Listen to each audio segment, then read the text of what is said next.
Okay, this is a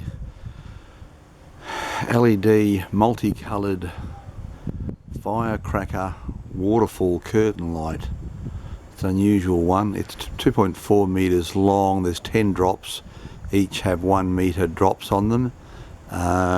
There's a function controller on there to make the like the snowing effect go faster, or the waterfall effect, if that's what you want to call it. You can see there it starts up top as a blue, then a yellow, then green, then red, and repeats itself from the top to the bottom